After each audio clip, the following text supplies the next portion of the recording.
रही थी। तभी अचानक उसके पिता फेडरिक वहां पहुंचते हैं और बिना कुछ बताए सिमोन को पकड़कर अपनी कार में बैठा लेते हैं। कार में पहले से ही सिमोन का छोटा भाई रेशमस और उसकी माँ बैठे हुए थे। फेडरिक बेहद घबराया हुआ था और बिना कुछ समझाए कार को बहुत तेज चलाने लगा। वो उन्हें जंगल के अंदर बने एक गुप्त बंकर की ओर ले जा रहा था जिसे उसकी कंपनी अपोलो ने तैयार किया था। मौसम भी तेजी से बिगड़ रहा था और लगता था कि किसी भी वक्त बारिश शुरू हो जाएगी। इसी बीच फेडरिक की तेज रफ्तार के कारण आगे कुछ गाड़ियों का एक्सीडेंट हो गया जिससे सड़क पूरी तरह ब्लॉक हो गई। लोग गुस्से में फेडरिक से बहस करने लगे लेकिन उसे किसी की परवाह नहीं थी। उसने तुरंत अपनी फैमिली को कार से उतारा और उन्हें लेकर भागते हुए जंगल के अंदर घुस गया। वहां पहुंचते ही आसमान से बारिश की पहली बूंदें गिरनी शुरू हो गई थी। फेडरिक ने जल्दी से अपने फिंगरप्रिंट से बंकर का लॉक खोला और सबको लेकर अंदर चला गया। अंदर पहुंचकर सिमोन और रेशमस दोनों हैरान थे कि आखिर उनके पिता उन्हें यहाँ क्यों लाए हैं। बंकर में हर जरूरत का सामान था, कई सालों तक के लिए खाना पानी और एक खुद का एयर प्रोसेसिंग सिस्टम भी। सिमोन अपने पिता से सवाल करने ही वाली थी कि तभी फेडरिक ने प्रोटेक्टिव सूट पहना और बाहर जाने की तैयारी करने लगा। वो बस इतना कहता है, जब तक मैं वापस ना आ जाऊं कोई भी बंकर से बाहर नहीं जाएगा। सिमोन उसे रोकने की कोशिश करती है और सच्चाई जानना चाहती है। तब फेडरिक बताता है कि बाहर हो रही बारिश में एक बहुत खतरनाक वायरस फैल चुका है। जो भी उसके संपर्क में आता है वो कुछ ही सेकंड में दर्द से तड़प कर मर जाता है। फेडरिक ही एकमात्र व्यक्ति था जो उसका इलाज ढूंढ सकता था, इसलिए उसे तुरंत कंपनी के हेडक्वार्टर जाना था। जाते जाते वो सिमोन से कहता है कि रेशमस का खास ध्यान रखना क्योंकि आने वाले वक्त में वही सब कुछ बदल सकता है। सिमोन को अब भी कुछ समझ नहीं आया था पर फेडरिक बंकर छोड़कर चला गया। थोड़ी देर बाद सिमोन ने अपने फोन पर इंटरनेट खोला और जैसे ही खबरें देखी उसके होश उड़ गए। हर जगह मौत, तबाही और डर के दृश्य थे। लोग सड़कों पर गिर रहे थे, चिल्ला रहे थे और बारिश में तड़प कर मर रहे थे। सिमोन ने डरते हुए अपने भाई से बातें शुरू की। तभी उनकी माँ बोली कि वे लोग अभी सेफ हैं लेकिन चाहे कुछ भी हो जाए बाहर नहीं जाना है। वे अभी बातें ही कर रहे थे कि अचानक बंकर के दरवाजे पर कोई जोर जोर से नोक करने लगा। रेशमस को लगा कि शायद पापा लौट आए हैं। माँ ने उसे मना किया पर उसने बात नहीं मानी और बंकर का दरवाजा खोल दिया। जैसे ही दरवाजा खुला बाहर बारिश से भीगा हुआ एक आदमी गिर पड़ा। उसकी त्वचा जल रही थी और वो तड़पता हुआ रेशमस को बाहर खींचने की कोशिश करने लगा, मगर तभी रेशमस की माँ ने तुरंत रेशमस को अंदर खींच लिया और खुद उस आदमी को धक्का देते हुए बारिश में चली गई। बारिश में भीगते ही वो खुद भी इन्फेक्टेड होकर तड़पने लगी। उसकी सबसे बड़ी चिंता सिमोन और रेशमस के लिए थी। उसने दोनों से कहा कि एक दूसरे का ध्यान रखें। इसके बाद सिमोन भी रोते हुए दरवाजा बंद कर अंदर चली गई और अपने पिता फेडरिक को कॉल करने की कोशिश करने लगी, लेकिन उसका फोन फेडरिक के फोन से कनेक्ट नहीं हो रहा था जिससे उसका डर और बढ़ गया। उसी समय उसे फेडरिक की बातें याद आईं जब उसने कहा था कि सिमोन को रेशमस के सामने सब सामान्य दिखाना चाहिए। इस याद के सहारे सिमोन ने खुद को संभाला और बंकर के सारे सिस्टम्स को चेक करना शुरू किया। उसे पता चला कि उनके शहर में और भी कई ऐसे बंकर मौजूद थे जिन्हें अपोलो कंपनी ने बनाया था। सिमोन ने उन बंकर से कांटेक्ट करने की कोशिश की लेकिन कोई फायदा नहीं हुआ। इसी दौरान उसने बंकर में उपलब्ध सामान देखते हुए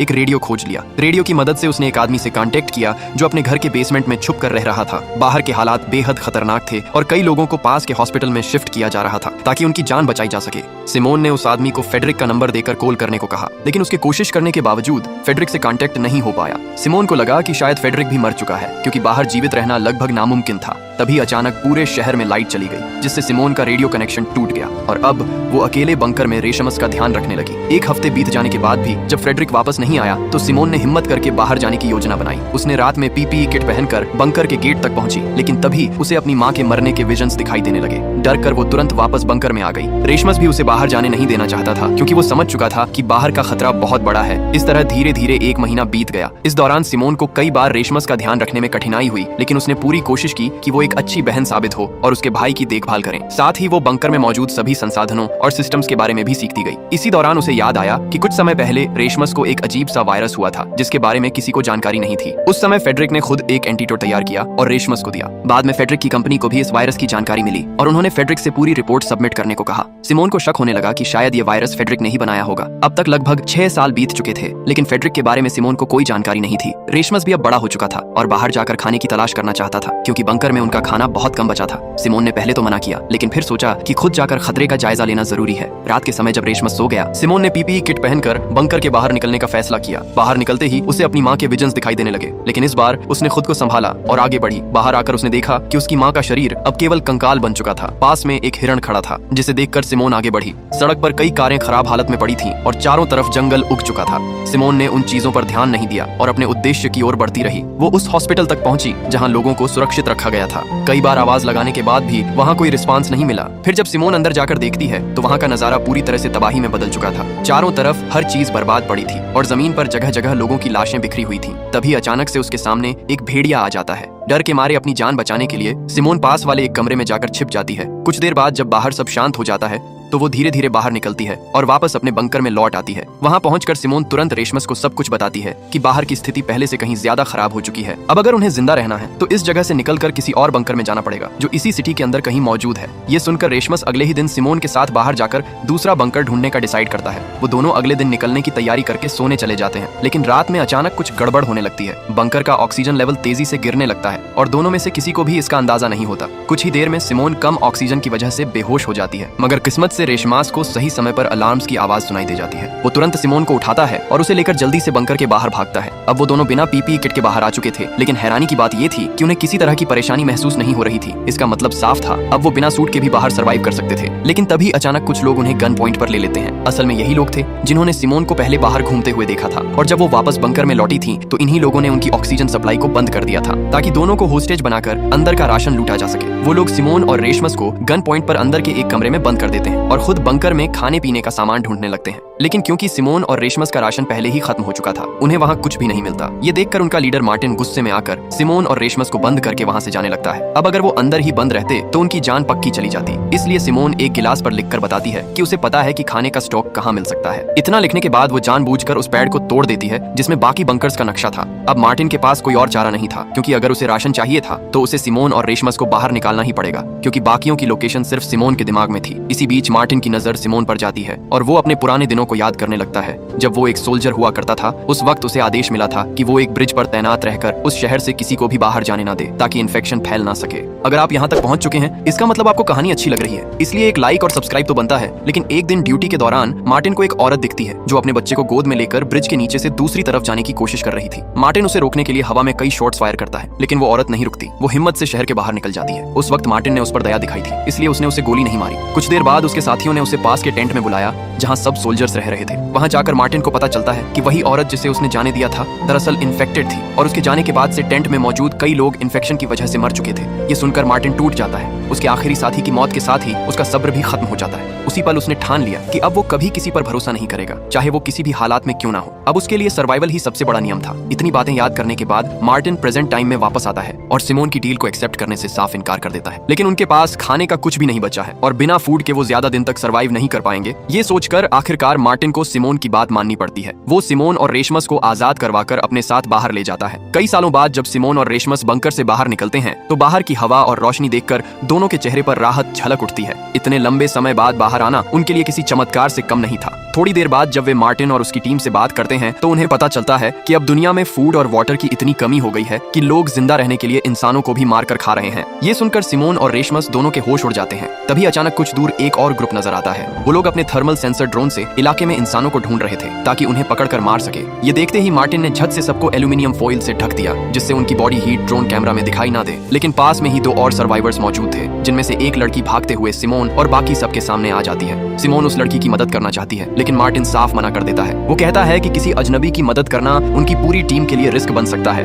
पर उसी वक्त उसकी टीम में मौजूद लड़की बीटी सिमोन का साथ देने लगती है। दोनों बिना कुछ सोचे उस औरत की जान बचाने के लिए उसके पीछे भागते हैं। वो औरत भागते भागते एक छोटी सी रिवर के पास फिसल जाती है और नीचे गिर जाती है। वहीं पीछे पीछे आए कुछ लोग उसे जान से मारने ही वाले होते हैं, लेकिन ठीक उसी वक्त मार्टिन वहां पहुंचता है और बिना देरी किए उन दोनों आदमियों को शूट कर देता है। क्योंकि चाहे कुछ भी हो, मार्टिन अपनी टीम का साथ कभी नहीं छोड़ता। लेकिन वाटर में गिरने की वजह से वो इन्फेक्टेड हो चुकी है। उसे देखकर मार्टिन को मजबूरन उसे भी शूट करना पड़ता है। सिमोन के लिए ये सब बहुत झटका देने वाला था। तभी उसे समझ आता है कि जमीन पर रहना तो सुरक्षित है, लेकिन बारिश या रुके हुए वाटर के संपर्क में आना अब भी बहुत बड़ा खतरा है। यहाँ तक कि जरा सा भी कांटेक्ट उन्हें इन्फेक्ट कर सकता है। इस घटना के बाद सिमोन सबको लेकर एक और बंकर की ओर निकलती है, जिसकी लोकेशन उसे याद थी। वहाँ पहुंचने में उन्हें लगभग एक दिन का समय लगने वाला था। रात होने से पहले सब एक पास के घर में रुकने का डिसाइड करते हैं। घर के अंदर उन्हें मरे हुए हंटर्स के कुछ हथियार, कपड़े और थोड़ा बहुत सामान मिलता है। इसके अलावा वहाँ कुछ बोतलें क्लीन वाटर की भी रखी होती हैं। ये देखकर जोन अपनी बीमार साथी लिया को वो पानी पिलाता है। उनकी आपसी केयर देखकर सिमोन के चेहरे पर मुस्कान आ जाती है। पहले तो वो बस उनके सहारे अगले बंकर तक पहुंचना चाहती थी,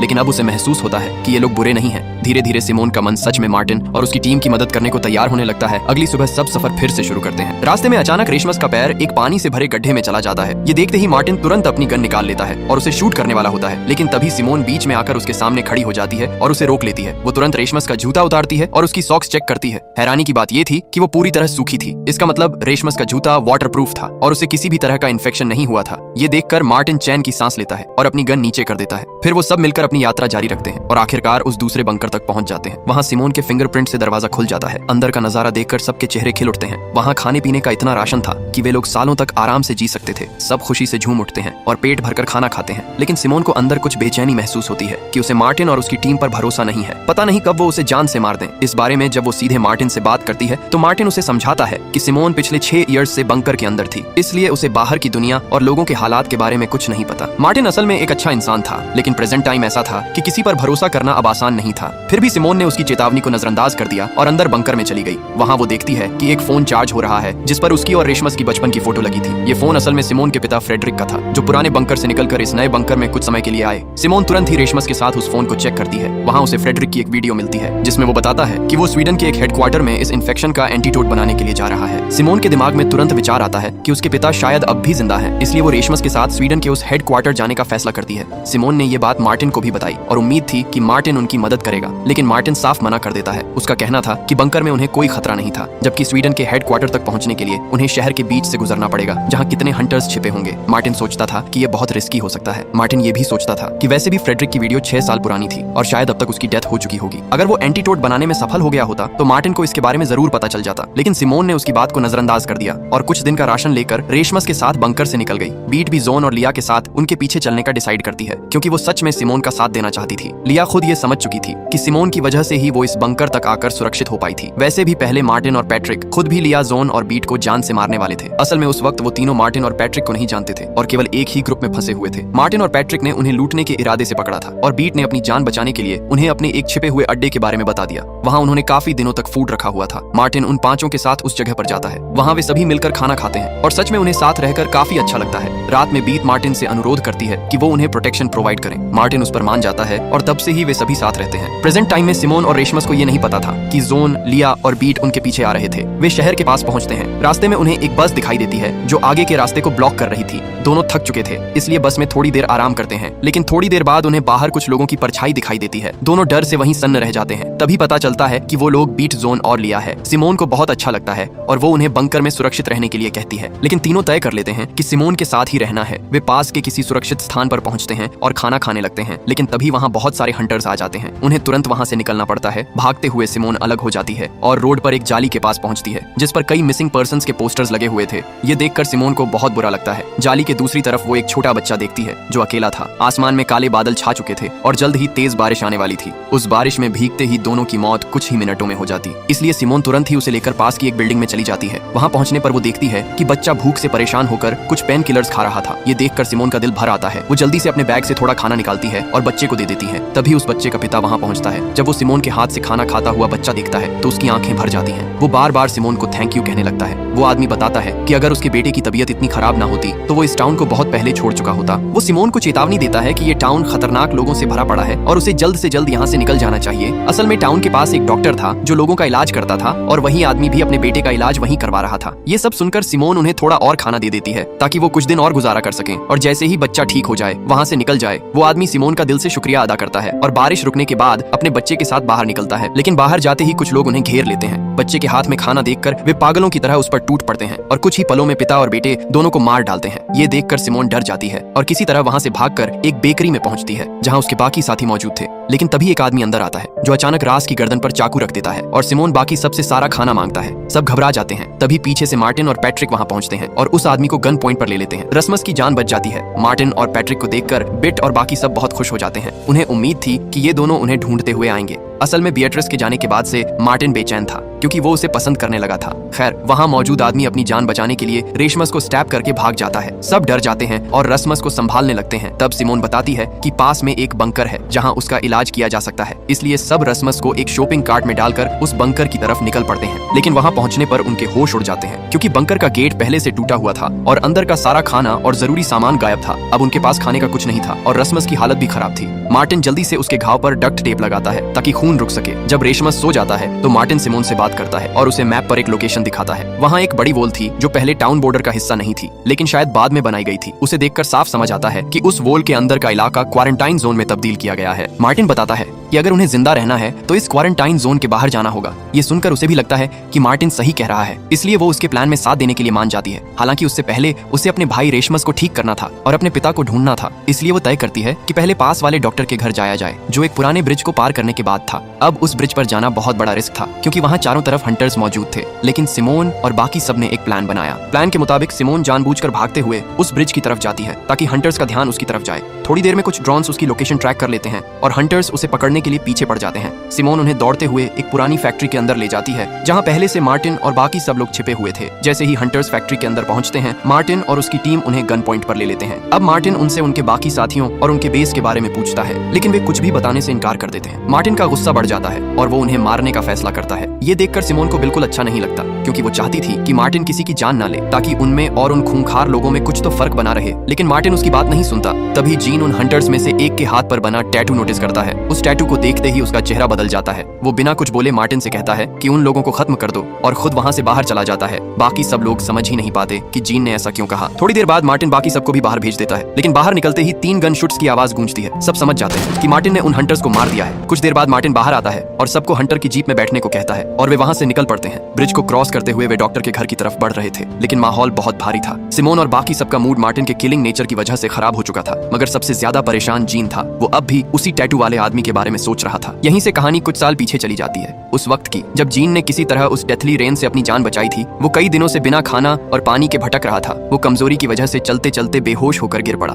तभी वहाँ एक लड़की आती है और उसे देख तुरंत अंदर ले जाती है। उस घर में लड़की की पूरी फैमिली रहती थी। वे लोग जीन को खाना खिलाते हैं, उसका ध्यान रखते हैं और फिर उसे अपने साथ घर में रहने का ऑफर देते हैं। जीन, जो लंबे समय से अकेला था, खुशी खुशी मान जाता है। कुछ दिनों बाद उसे पहली बार लगता है कि जिंदगी फिर से सही हो सकती है। लेकिन एक दिन अचानक बाहर से हंटर्स की गाड़ियों की आवाज आने लगती है। लड़की का पिता सबको संभालता है और जल्दी से जीन और अपनी बेटी को पास के एक शेड में छिपा देता है। तभी बाहर से गोलियों की आवाजें आने लगती हैं। हंटर्स उस आदमी की वाइफ को मार देते हैं और थोड़ी देर में वो आदमी भी उनके हाथों मारा जाता है। जीन छिपा हुआ सब कुछ देख रहा था और तभी उसकी नजर उसी टैटू पर पड़ती है। तभी लड़की अपने पिता की चीख सुनकर जोर से चिल्लाने लगती है, लेकिन जीन तेजी से उसका मुंह बंद कर देता है ताकि वे दोनों पकड़े न जाएं। मगर जब हंटर्स वहां से चले जाते हैं और जीन उसका हाथ हटाता है, तो उसे एहसास होता है कि वो लड़की अब सांस नहीं ले रही। इसी वजह से जीन उस फैक्ट्री वाले आदमी को मारने को कहता है, क्योंकि उसे एहसास होता है कि वही शख्स था जिसने उस परिवार को मार डाला था, जिसने उसकी जान बचाई थी। अब पास्ट में जीन शोक में चला जाता है। वो बाहर आता है, पिता और बेटी दोनों की डेड बॉडी को रिस्पेक्ट से दफनाता है, लेकिन अंदर से पूरी तरह टूट चुका होता है और अपने आप को मारने की सोचता है। लेकिन उसी समय वहां लिया ऑर्बिट पहुंच जाती है, जो जीन को अपने ग्रुप में शामिल कर लेती है। प्रेजेंट टाइम में यही सब सोचकर जीन बहुत परेशान था। थोड़ी देर बाद सब उस जगह पहुंचते हैं जहां उस डॉक्टर का घर था, लेकिन वहां काफी सारे घर होने की वजह से उस डॉक्टर को ढूंढना मुश्किल था। तब ड्रोन की मदद से वे किसी तरह उस घर का पता लगा लेते हैं। जैसे ही वे घर के पास पहुंचते हैं, डॉक्टर गन लेकर बाहर आती है और सबको गन पॉइंट पर ले लेती है। लेकिन सिमोन किसी तरह उसे शांत करवाती है और रेशमस की हालत दिखाती है। रेशमस को देखकर डॉक्टर मदद करने के लिए मान जाती है। वो सबको अंदर ले जाकर रेशमस के घाव पर टांके लगा देती है, जिससे उसकी हालत पहले से थोड़ी बेहतर हो जाती है। फिर बातों बातों में सिमोन को पता चलता है कि पहले उस डॉक्टर का भी एक हस्बैंड और 2 बेटियां थीं, लेकिन पहली रेन के वक्त उसने सबको खो दिया था। तब से वो अकेली रह गई थी और जो भी उसके पास मदद मांगने आता था वो उसकी मदद जरूर करती थी। सिमोन भी उसे अपने पिता फ्रेडरिक के बारे में बताती है। ये सुनकर डॉक्टर एक पल के लिए हैरान रह जाती है। इसके बाद वो दोनों को अपने घर के पास एक पुराने बंकर में ले जाती है, जो बिल्कुल वैसा ही था जैसे बंकर में वे पहले रहते थे। यानी ये साफ था कि डॉक्टर भी पहले फ्रेडरिक की कंपनी में काम कर चुकी थी। अंदर जाकर डॉक्टर रेशमस को ठीक करने के लिए एक इंजेक्शन लगाने लगती है। उसी वक्त सिमोन उससे फ्रेडरिक के बारे में पूछती है, लेकिन डॉक्टर कहती है कि उसे ऐसे किसी आदमी के बारे में कुछ नहीं पता। ये सुनकर सिमोन कंफ्यूज हो जाती है, क्योंकि फ्रेडरिक तो कंपनी के सबसे पुराने वैज्ञानिकों में से एक थे। सब लोग उन्हें जानते थे। वो डॉक्टर से सच्चाई जानने की कोशिश करती है, जिस पर डॉक्टर बताती है कि उसे फ्रेडरिक से नफरत है। दरअसल फ्रेडरिक के एक एक्सपेरिमेंट की वजह से ही ये रेन वायरस फैला था, जिसने डॉक्टर की पूरी फैमिली को मार दिया था। और यही वजह थी कि अब वो सिमोन और रेशमस दोनों को इस बंकर में लाकर मारने वाली थी। ये सुनकर सिमोन के तो होश उड़ जाते हैं। वहीं बाहर मार्टिन और बाकी सब बातें कर रहे होते हैं कि तभी उन्हें कुछ गाड़ियों की आवाजें सुनाई देती हैं। वो हंटर्स की गाड़ियां थी, वही हंटर्स जिन्हें सिमोन ने जिंदा छोड़ने की बात की थी। अब जीन ये देखकर गुस्से में आ जाता है और गन उठाकर सीधे उस टैटू वाले बंदे को मार देता है। ये देखकर बाकी सब उसे गन पॉइंट पर ले लेते हैं। मार्टिन भी जवाबी फायर करने वाला होता है, लेकिन पैट्रिक उसे रोक देता है, क्योंकि अभी उनके पास लोगों की तादाद बहुत कम थी और हंटर्स की संख्या ज्यादा। इसलिए वे लोग फिलहाल पीछे हटने और बाद में जीन को बचाने का प्लान बनाते हैं। पैट्रिक और मार्टिन तुरंत सिमोन और रेशमस को ढूंढने निकल पड़ते हैं। जल्दी ही वे उस बंकर तक पहुंच जाते हैं, जहां सिमोन किसी तरह डॉक्टर को रोकने की कोशिश कर रही होती है। पर जब डॉक्टर नहीं रुकती तो पैट्रिक मजबूर होकर उसे शूट कर देता है और डॉक्टर वहीं मर जाती है। उसके बाद सब वापस किसी सेफ जगह की तलाश में निकल पड़ते हैं। रास्ते में पैट्रिक को मार्टिन पर गुस्सा आता है कि उसने उन हंटर्स को जिंदा क्यों छोड़ा था, क्योंकि अगर उसने ऐसा नहीं किया होता तो जीन आज उनके साथ होता। मार्टिन को भी इस बात का पछतावा था, लेकिन वो पैट्रिक के सामने कुछ नहीं कहता। रात में जब सब आराम करने रुकते हैं तो सिमोन उसके पास आती है और कहती है कि गलती उसकी भी थी। अगर वो मार्टिन को उन लोगों को छोड़ने को नहीं कहती तो शायद जीन अब भी जिंदा होता। मार्टिन उसे माफ कर देता है और दोनों तय करते हैं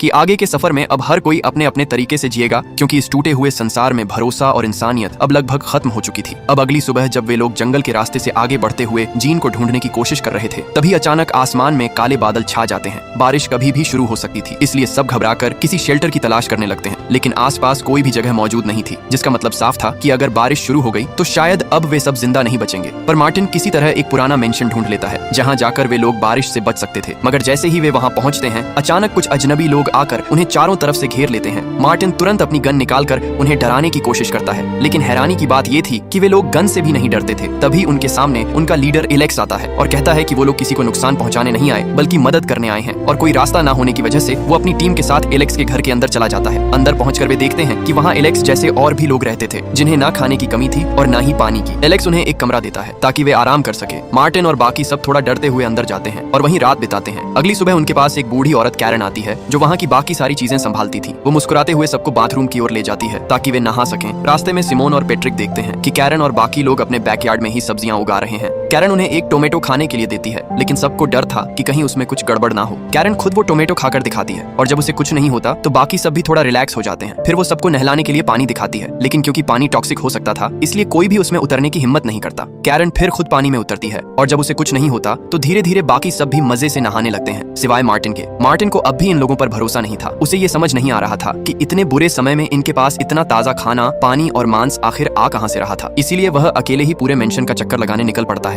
काफी देर तक इधर उधर देखने के बाद भी उसे कुछ खास नहीं दिखता। वो वापस घर लौट आता है, जहां बिएट्रिस, लिया और पेट्रिक को बाकी सबके साथ डाइनिंग टेबल पर खाना खाते हुए देखता है। ये देखकर उसका शक और बढ़ जाता है। मार्टिन सीधे एलेक्स के पास जाकर पूछता है कि इतने बुरे समय में जब आसपास जानवर भी नहीं बचे तो उनके पास इतना ताजा मीट आखिर आता कहां से। एलेक्स बस मुस्कुराते हुए जवाब देता है कि वो बस उनकी मदद कर रहा है और उन्हें अब उस पर भरोसा करना चाहिए। लेकिन मार्टिन को उसकी बातें बनावटी लगती हैं। वो धीरे धीरे नीचे बेसमेंट की ओर जाने लगता है, जहां से उसे मांस काटने की आवाज आ रही थी। वो दरवाजे तक पहुंचता है और वो अंदर जाने ही वाला होता है कि तभी एक वर्कर उसके सामने आ जाता है। मार्टिन जल्दी से बहाना बनाता है कि वो वॉशरूम ढूंढ रहा था और वापस ऊपर चला जाता है। ऊपर जाकर वो तुरंत सिमोन को सब कुछ बता देता है। मार्टिन के हिसाब से ये जगह बिल्कुल भी सेफ नहीं थी और उन्हें जितनी जल्दी हो सके यहाँ से निकल जाना चाहिए। लेकिन सिमोन अभी भी रेसमस को ठीक करवाना चाहती थी, क्योंकि उसकी तबीयत फिर से बिगड़ने लगी थी। इसलिए वो मार्टिन से थोड़ी देर रुकने को कहती है और खुद रेशमस को लेकर मेंशन में ही काम करने वाले डॉक्टर हेडी के पास चली जाती है। उस दौरान हेडी को जब सिमोन और रेशमस के बारे में पता चलता है तो वो तुरंत रेशमस को एक एंटीबॉडी इंजेक्शन लगाने का सुझाव देता है। उसने बिना देर किए एक सिरिंज भी निकाल ली, लेकिन सिमोन उस सिरिंज को देखते ही सतर्क हो जाती है और तुरंत हेडी को रोक देती है, क्योंकि वो सिरिंज बिल्कुल वैसी ही थी जैसी उस फीमेल डॉक्टर ने रेशमस को लगाने की कोशिश की थी। हेडी कुछ पल के लिए चौंकता है, लेकिन फिर सिमोन की बात मान जाता है और रेशमस को सिर्फ नॉर्मल मेडिकेशन दे देता है। इलाज खत्म होने के बाद सिमोन चुपके से वही सिरिंज चुरा लेती है और जब वो उसे फीमेल डॉक्टर वाली सिरिंज से कंपेयर करती है तो दोनों बिल्कुल एक जैसी निकलती हैं। दोनों पर एक ही कंपनी का लोगो था, वही कंपनी जिसमें सिमोन का पिता फ्रेडरिक काम किया करता था। ये देखकर सिमोन के मन में सवालों की बाढ़ आ जाती है। उसे समझ नहीं आ रहा था कि आखिर हेडी और उसके पिता की कंपनी के बीच क्या रिश्ता हो सकता है। इसलिए वो सीधे उसके पास जाकर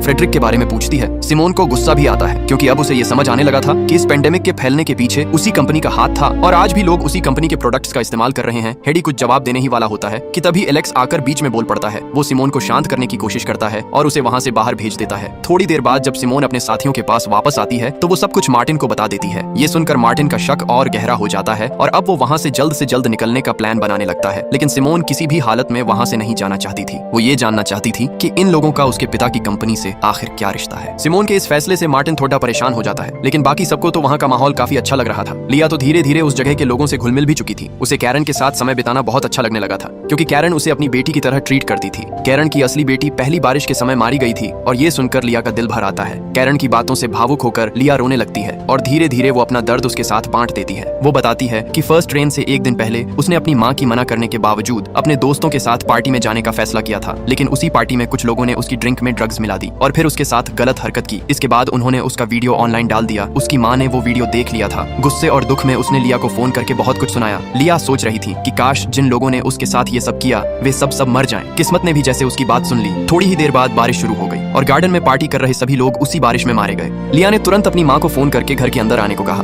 लेकिन तब तक बहुत देर हो चुकी थी। उसकी माँ भी बारिश की चपेट में आ चुकी थी। उस दिन के बाद से लिया पूरी तरह अकेली हो गई थी, लेकिन अब कैरन के स्नेह से उसे पहली बार फिर से अपनापन महसूस हो रहा था। कैरन ने फिर उसे अपने घर की एक सेरेमोनी के बारे में बताया, एक छोटी सी रिचुअल जिसमें हिस्सा लेने वाले को ही इस घर का हिस्सा माना जाता था। ये सुनकर लिया ने वहाँ हमेशा के लिए रहने का फैसला किया और अपने बाकी साथियों के साथ उस सेरेमोनी में शामिल होने का फैसला किया। लेकिन मार्टिन ने उस सेरेमोनी में हिस्सा नहीं लिया। वो अब भी उस घर में मीट के असली सोर्स के बारे में जानना चाहता था। रात होने पर जब सब लोग सेरेमोनी में व्यस्त थे, तब मार्टिन धीरे से नीचे उस रूम में जाता है जहाँ पर हर हर दिन मांस काटा जाता था। शुरुआत में सब कुछ नॉर्मल दिख रहा था, एक टेबल, कुछ टूल्स और फ्रीजर। लेकिन जब उसने पास रखे एक बड़े फ्रीजर का दरवाजा खोला तो उसके सामने जो नजारा था उसने उसके रोंगटे खड़े कर दिए। अंदर एक मरे हुए इंसान की डेड बॉडी टंगी हुई थी, जैसे कोई जानवर काटा गया हो। गुस्से और डर के साथ वो ऊपर की ओर जाता है जहाँ सेरेमोनी हो रही थी। और दोस्तों, इसी के साथ इस कहानी के पार्ट 1 की एंडिंग हो जाती है।